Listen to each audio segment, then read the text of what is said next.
Hello, my name is Christopher Bate. I'm the Head of Computing and Digital Learning here at Farnham Heath End School.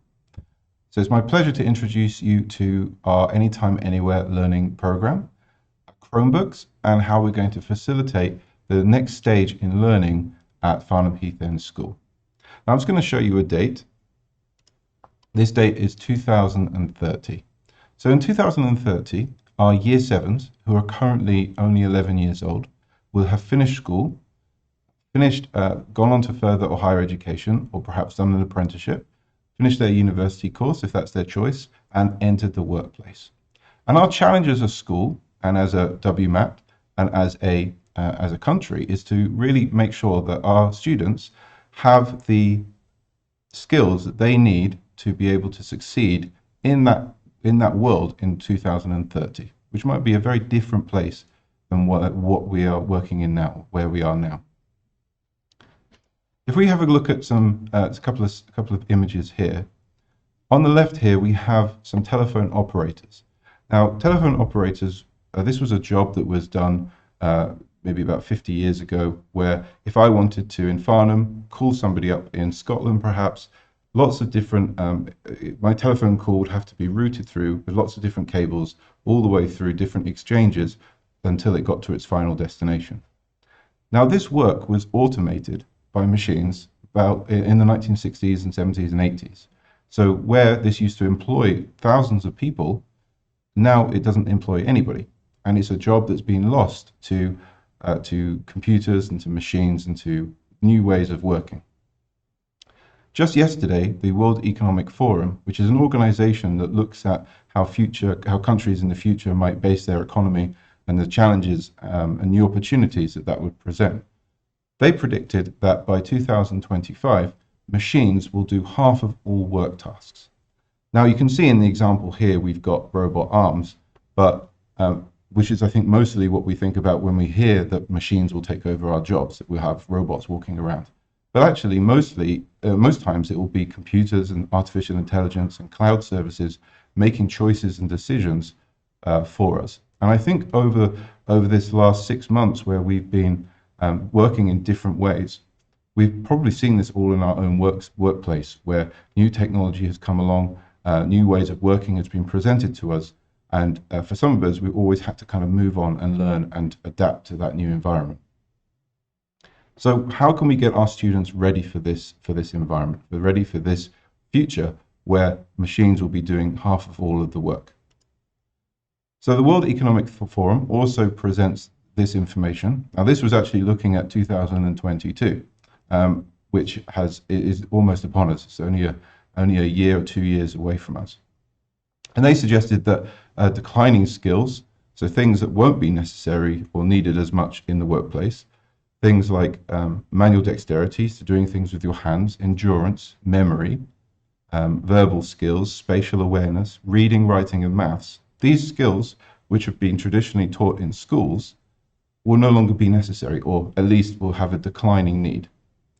Whereas growing needs will be things like analytical thinking and innovation, active learning and learning strategies, creativity, and complex critical thinking and problem solving. Now, these skills are not usually taught in schools as subjects. If you remember back when you were at school, we didn't have subjects such as analytical thinking and innovation.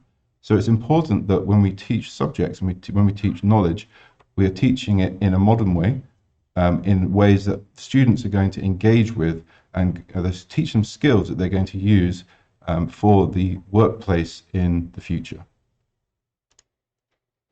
So Farnham Heath End School has already started on this journey to move into teaching our students these skills. In 2018-2019, the school launched their Google Workspace, before called Google G Suite, their Google Workspace environment, where teachers are collaborating together, sharing documents, innovating, and have a platform to work with students. And you might have experienced some of this during the lockdown, where students were using Google Classroom and Google Drive to do their work and access learning resources and access the content of lessons. That's part of Google Workspace. What we'd like to do is to take that further, and instead of having students with that access at home, to have students with that access throughout their school journey. So when they're at home, when they're at school, it wouldn't really matter anymore. They can still at any time access that learning resources in the school building or back at home when they're working doing home learning. So in 2020, we're going to introduce the Chromebooks. Now, Chromebooks are small computers, and it's all based around the work that Weydon's done. So Weydon School have had a one-to-one device program for many years with iPads, where each student gets their own iPad from year 7, and with that they can access the learning resources and teaching content. So Chromebooks, what is a Chromebook? Let me introduce one to you. You might have seen some adverts on the TV about Chromebooks. So what they are is they're basically just small laptops. If I open them up, they've got a keyboard just like a normal laptop, a screen just like a normal laptop. This particular model, which is the model we're suggesting that students get, has touchscreen, so it means that students can use different apps, different learning opportunities. It's got USB ports just like a normal laptop.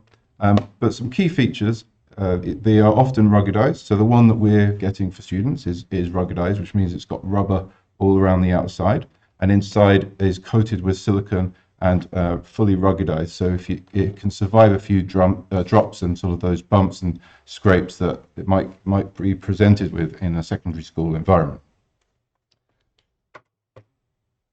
And the key thing is it will allow all of our students access to all of the learning resources wherever they are. So they'll use it during the lesson time, they'll use it at home. Now, it doesn't mean that every lesson will be a Chromebook lesson. If you think about PE, for example, that just wouldn't work. PE is something that's done with students physically and moving around.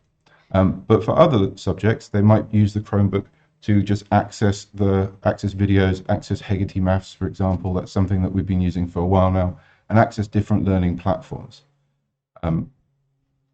For other lessons, they might be using it for Google Classroom, where they can then interact with the teacher and sort of get the assignments and the post assignments back to the teachers to get quicker feedback and more engaging feedback for their work. So I'm just going to show you a video of a school in Australia that has implemented it. Chromebooks are used all around the world. They're the #1 used education device in the worldwide, the #1 education device. So we're just going to look at this case study here. Canberra Public Schools has 50,000 students and teachers. My role is to ensure that they have the digital tools to connect to learning from wherever they are and whenever they need it. That's where Google Apps for Education really shined. Now that students are using Google Classrooms and they have their Chromebooks, students can see each other's work, and they're seeing the difference in standards and improving each other's work through that process. Almost every document I've made in the past year has been with my mates. Everything becomes more productive and easier to do in the classroom. The great thing about the technology is the students are connected with me, they're collaborating with me, and even more importantly, they're learning authentically. And they're skills that if we can inspire in our students, the sky's the limit with what they can achieve. Fantastic. So we've got a couple of options how we're going to facilitate this. So option A is you can buy a Chromebook from the school. So this one that I showed you just earlier, we're purchasing these, and you're able to purchase those from the school. We believe it's a really good choice because it's fully ruggedized. We've checked that it works with all of our online systems, and it's the kind of most cost-effective Chromebook purchasing decision I think you guys can make. The idea is that if you purchase it in year 7, year 8, later on, it should last throughout the school journey of your child. So it should last 5 years, 6 years, 7 years. And when your children leave Farnham Heath End School, we unlock it from our management system. So then it becomes just a normal Chromebook like you could have bought from the shop. So if they go on to colleges, universities, then they can still use their Chromebook. They can take it with them, so it becomes their device. Option B is that you can go and buy your own Chromebook. So there are many different models. You can get big screen ones, small screen ones. There are lots of different options out there. You might already own a Chromebook in your family. We wouldn't want you to purchase another one. So there's that option there. just make sure that it's been purchased over, for like within the last 2 to 3 years, just to make sure it's going to have enough life in it to survive your kind of 5 years of a student's journey through Farnham Heath End School. And we do have a little charge for that to put that on our management system, and that will just ensure that your students, your children, can access the Wi-Fi and then can access all the learning resources in a safe and secure way whilst they're in the school building. So thank you very much. We're running a Q&A session, so there's also a Google form that's going out. So if you just check the letter, see the link to the Google form, definitely ask us any questions, and then we'll be doing a live Q&A session where you can ask us any questions, and we can even show you some practical things that the students might engage with when they're using the Chromebooks.